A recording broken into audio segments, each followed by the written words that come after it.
Hello everyone, my name is Pixlriffs and welcome back to the Minecraft Survival Guide. I hope you're all having a good day. In today's episode, I want more wind charges. I mostly want them so that I can do a little bit of experimentation with their mechanics, both in terms of how they can be thrown at stuff and also in terms of player transport, because I need to perfect some of the skills that the wind charge can give us. And right now I'm not getting up to my factory roof all that easily, but I want to do a little bit more leaping around. We can do some pretty fun stuff with the wind charge, including, I think, using it as an alternative to ender pearls when you want to reach higher spaces in builds. I've always had issues getting up onto roofs with ender pearls. I usually throw them in an arc over the top and land on the other side, and I wanted a bit of an alternative to that from the wind charge. So as you can see, I'm not very adept with it yet, but I am getting there in terms of the timing. My main problem with the wind charge is the same sort of problem I have with ender pearls, actually.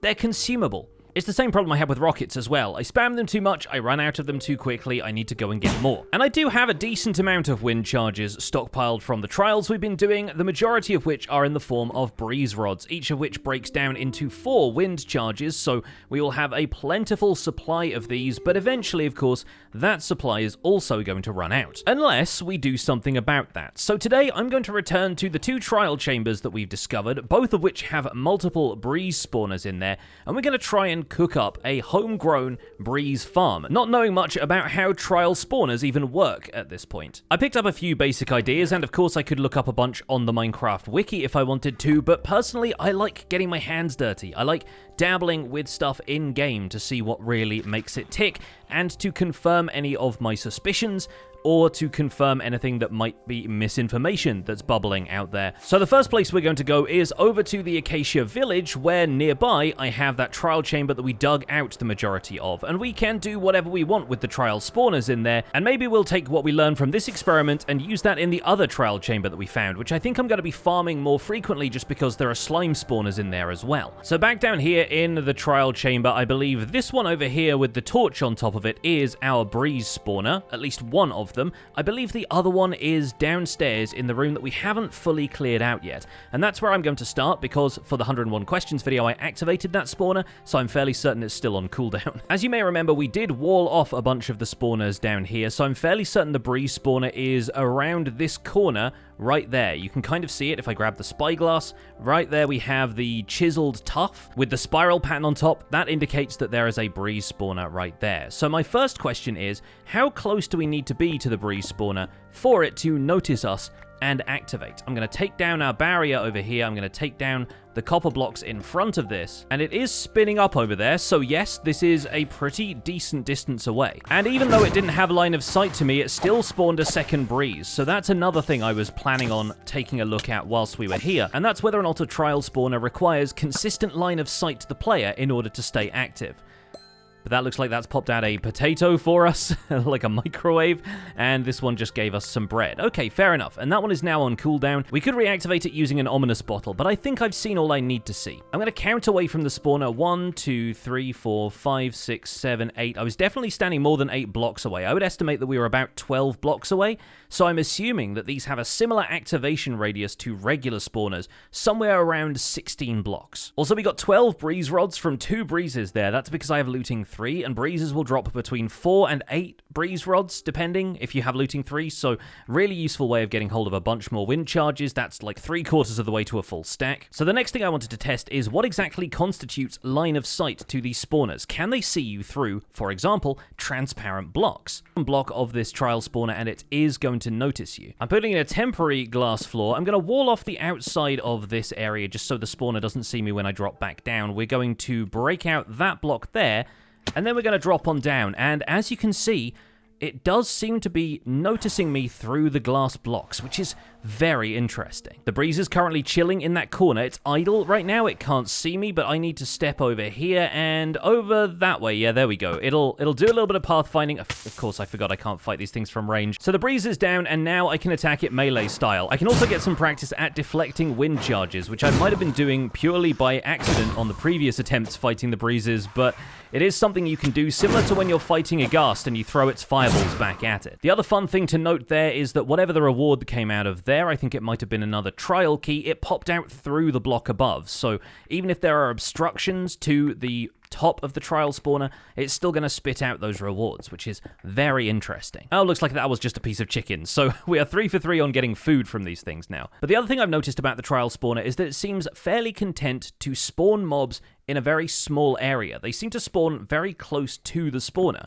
and I'm not sure, but I think I've heard that that is dictated by line of sight as well. Like, if a trial spawner cannot see a block, it cannot place a mob on that block, and that's very interesting. I do wonder if it's likely to spawn mobs in mid-air, and that's the next thing I want to figure out. So while both of our breeze spawners are on cooldown, I'm going to go and grab a couple of supplies and test a hunch that I've had.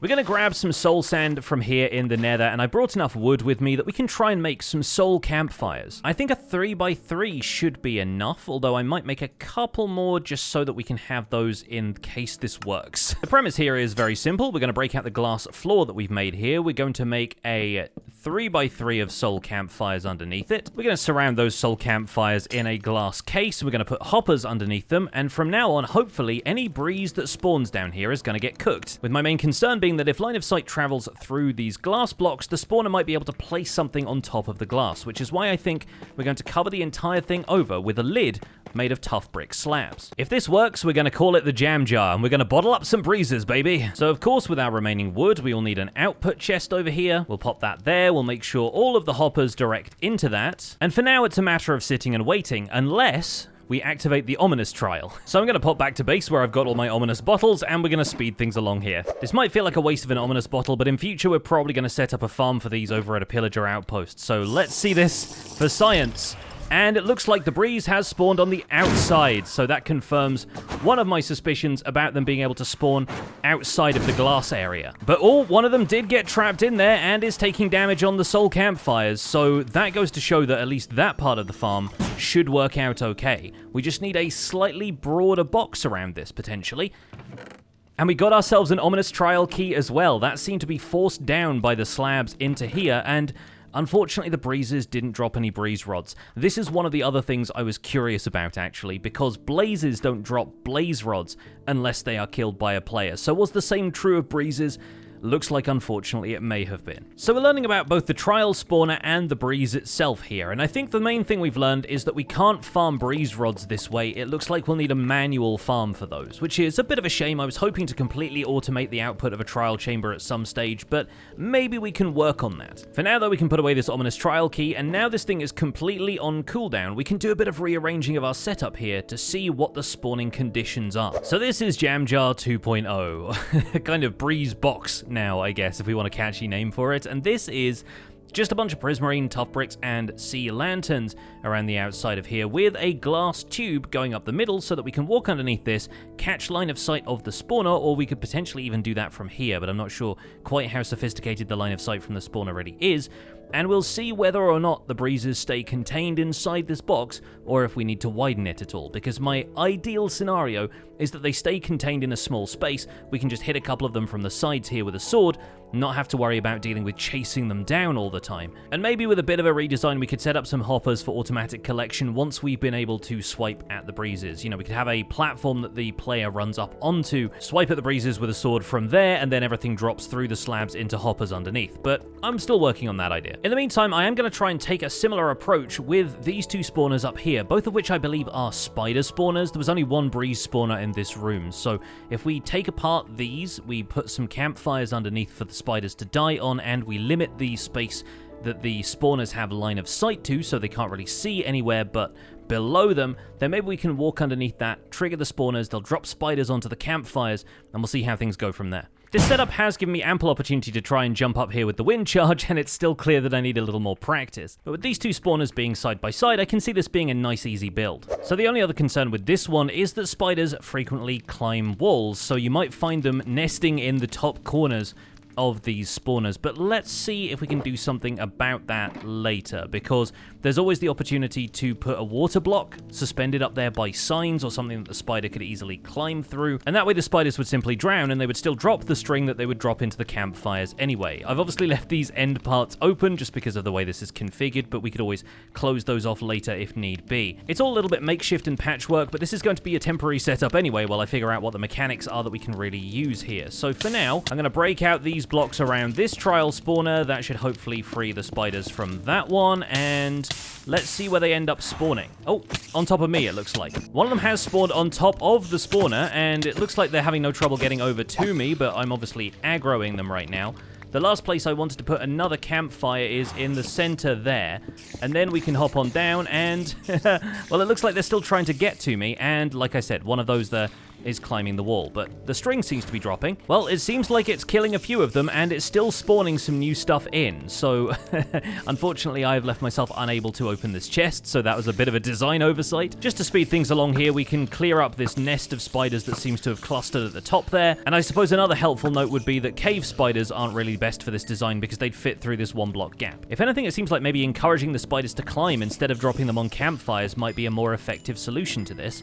The next question is, where does the trial prize pop out? It does appear to have popped out at the top there, and it's always just going to stay balanced on top of that block, so we'd need some way of collecting that, or potentially forcing it off by maybe putting a slab on top of that. But despite this not being the most elegant solution for the spiders, it did prove one important thing, which is that none of the spiders spawned on top of or outside this box. They all spawned inside the case of solid blocks, which means that what we're working on with our breezes here should actually pay off. The breeze spawner isn't off cooldown yet, so we can't test it, but it seems like the breezes are going to stay inside this case. And if we break this chest here, there we go, we got our drops. We got the string, we got a couple of spider eyes out of it, but that's because I killed them manually. And most importantly, we got the knowledge that solid blocks contain where the trial spawner can spawn something, which means we can have a lot of fine control over the spawning space of one of these. One thing's for certain, this is going to make for a very easy slime farm once we apply this level of thinking to the slime spawners, because slimes really don't have particularly complex AI, and they will simply jump onto campfires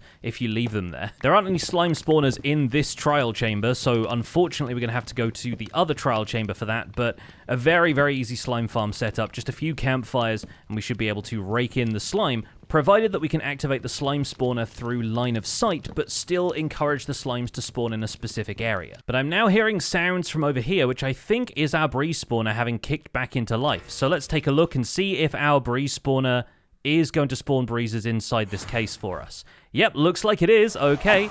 And the breeze might be able to hit us from here because it has a little bit of line of sight to us through those gaps, but that's a very successful, pretty easy breeze kill. And that's the reward popped out of the trial spawner and collected. Just a stack of bread there, but not to worry. This time, as you saw, the breezes did not pop out the sides of this box at all, meaning that once again, we are confirmed in our suspicions that the spawner needs line of sight to the blocks that it's spawning the mobs on.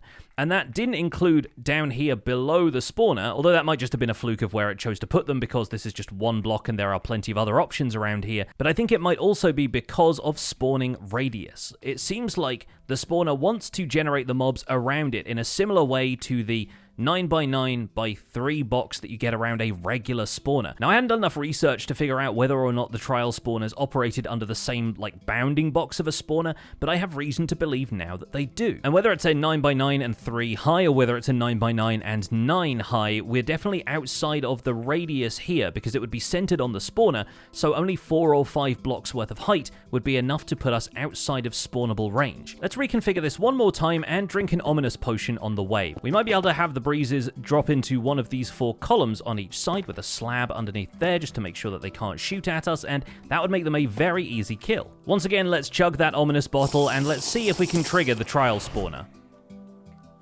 Yep, there we go, ominous trial activated. Does the breeze stay inside the box this time? Yep, looks like it's right there. Perfect. Just get a nice easy kill on that one. It's going to spawn one more. We do have to make sure that we aren't subject to some of the potions and stuff that are going to spawn above our heads, but that's 2 breeze kills, nice and easy. Trial spawn is going to give us one more mob. It's on that side this time, and that's some more breeze rods for us. Okay, perfect. Maybe it's got one more breeze for us. Okay, there we go. It's spawning twice as much because this is an ominous trial. I was forgetting about that element of the mechanics. And the reward should pop out on one of these 4 sides as well. Yep, there we go. Looks like we got some golden carrots there. Fantastic. Well, I'm going to call this the Easy Breezy. I think that's quite a nice name for it, and it sort of has this monolithic style to it in the Prismarine and Tough Bricks. Those are a really nice combination, actually. But yeah, farming up some breezes this way should be child's play. It's not quite an AFK farm, but then an AFK farm wouldn't work unless we had something automatically clicking to kill the breezes, considering that they don't seem to drop breeze rods unless killed by the player. And now I have 64 breeze rods, so that's another 4 stacks of wind charges potentially. I think we can do this treatment to the one downstairs as well, and then maybe we'll head over to the trial chamber out in the distant savannah and we'll set up the breeze spawners there with the same design.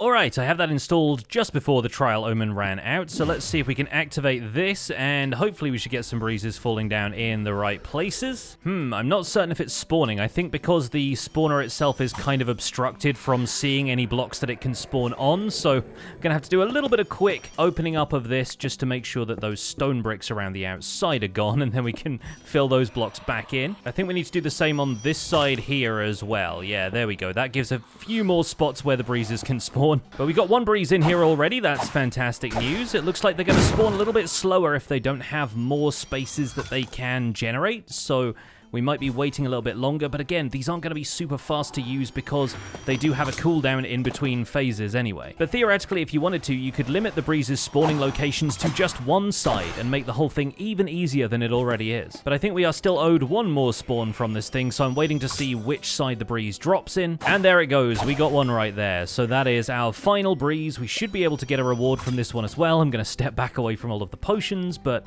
the reward should drop, or maybe it's popped out the top there. I'm not quite certain. Oh, yep, there we go. There is a golden carrot on top of this thing, so maybe we'll need to account for that, or maybe make this a full block, just so it's a little harder for the trial spawner to eject the item on top of here, and so it can fall down with the rest of the breeze drops. But that was pretty successful installation, I'd say. I actually can't wait to go and build this over at the trial chamber in the savannah, where we're going to be farming slimes and a couple of other things as well. I think we're going to remodel bits of the trial chamber to include these, just so we have an easier time farming breezes, and look at the amount of breeze rods we're getting from this. That's almost a stack and a half already, which again means 6 stacks of wind charges. We're going to have plenty. We'll have to remember though, make sure you do the trial version before the ominous trial version, because the ominous trial puts the whole thing on cooldown, whereas if you do the trial version first, you can immediately do the trial again and spawn potentially another 4 breezes. I'm not quite giving up on the jam jar method though. I think there's a way we can put that into action. Over here at what I'm thinking of as our main trial chamber, the one that's got the slime spawners, skeletons, and a couple of breeze spawners in here as well. We're going to sneak on past the skelly spawners. We're going to make a beeline for some of the other rooms where I know there are breezes. This one here has a couple of slime spawners as well, so we're definitely going to give that one a treatment at some stage. This one here's got slimes already spawning in it, thanks to the fact that I activated these spawners the last time I was here. So let's just take care of these, get this spawner on cooldown, and we'll be able to block it off a bit more securely. This is definitely where we're going to use the jam jar strats. We got a skeleton spawner right there, we got a slime spawner right here, and immediately below this, we have our second slime spawner. I'm going to put the blocks from the spawner over the top so we can remember which one is which. And then we're going to head into this room where I'm fairly certain there's a skelly spawner over here on the left, a breeze spawner across the room, and a zombie spawner underneath the archway. And once again, I find myself using my netherite sword in here when I know the axe has smite 5, so that's on me. You might be wondering if I'm planning on farming the zombie spawner as well, and the answer is of course yes, because it's still going to be able to get us an ominous trial key every once in a while when we have ominous bottles. But here at the other end of the room is that breeze spawner that I was talking about, and this is where we're going to install our third easy breezy. I've only designed this one a little bit differently so that we don't have to eat into that back wall. There are just 3 spots for the breezes to spawn down here, but I think that should be enough. I'm also going to break out this corner and we'll try the soul campfire jam jar strat on the skeleton spawner. Only this time I want it to see me when I walk into the room, but I also don't want it to spawn skeletons on any blocks near me. So what we're going to do is create almost like a tube kind of thing that limits the trial spawner's line of sight, so it can't see any of the blocks to either side of it, but that's going to have a glass window at the end like there, and so the spawner's going to activate when I walk into the room, but this should be slightly too far outside of the spawner's radius for spawning mobs, and it shouldn't be able to see the top surfaces of any of these blocks in order to spawn mobs, so it's just going to spawn them around it. And if we employ the same tactics as we've done with the easy breezy, just drop them in 4 places, we just need to rig up 4 soul campfires with hoppers underneath, and those can feed into a central barrel. I bet there's a spare barrel somewhere in this corridor that I didn't pick up when I looted the place. Yeah, here we go, we'll use this one. So we'll have hoppers underneath each of these 4 drop chutes, we'll have soul campfires on on top of those. We block those off so the skeletons have nowhere to go. And with the zombie spawner still all covered up down there, I'm going to drink an ominous bottle and we'll see what happens when we walk into the room with the ominous trial effect active. Oh, looks like I blocked that one off by mistake. Here we go. Let's see if the spawner notices us. It does. And is it going to spawn skeletons in that alcove? It doesn't seem to have yet. Maybe we need to make the space around the trial spawner a little bit taller here because the skeletons need a too high space in order to spawn. Oh no. Well, I've been trapped in there with a skeleton. Well, that's a good start. It means it's at least spawning stuff, but now I'm on a soul campfire and I can't get out. Okay, let's try that one more time. Well, the good news is, for a while there, it was spawning stuff in the right places. Let's see if it's still got anything else to do. Now it's gone back to not spawning stuff again, and I'm concerned that maybe it needs a solid block in order to spawn those mobs on, which wasn't the case with the spiders or the breezes as far as I could tell, although maybe the spiders were spawning on top of the trial spawner itself. We've opened up this block here. Let's see if that's the place that it can spawn skeletons. Yep, okay, they are only spawning on that block, it looks like. So I'll have to figure out some kind of system where the skeletons walk down trapdoors or something. But either way, it looks like we are at least learning. And in the meantime, I can see how that's affected the breeze spawner over here, which should hopefully be able to spawn the breezes in mid-air. Yep, looks like that's gone perfectly fine. We can just grab the breeze rods from that. And the only thing I have to do is dodge the occasional arrow as they come flying out of the sky. That's a concern, and probably another good reason why we shouldn't AFK these. But I will say not having to chase the breezes down is pretty refreshing. And that should be our ominous trial done. Does the reward fall on here, or does it end up higher up there? I think it's probably going to be on top of the block here. Oh, maybe it ejected out to the side. We got a golden carrot there. Well, I think I need to do a bit more experimentation with the other mob spawners around here, just to make sure we're meeting the requirements of these spawners, and I think the skeletons do need to be spawned on top of a solid block, but then some trapdoors or water streams or something, we should be able to propel them down into the soul campfires nice and easily. The slimes are going to be really interesting as well. I'm not certain if the slimes will spawn in midair the way the breeze does, or if they require a solid block to spawn on. You'd imagine that most mobs do, but there could be exceptions. Either way, we've accomplished the goal of this episode, which was farming a bunch more breeze rods, because I have so many now, and the wind charges are going to be flowing after this point. So folks, thank you so much for watching this episode of the Minecraft Survival Guide. My name has been Pixlriffs. Don't forget to leave a like on this video if you enjoyed it, subscribe if you want to see more, and I'll see you folks soon. Take care, bye for now.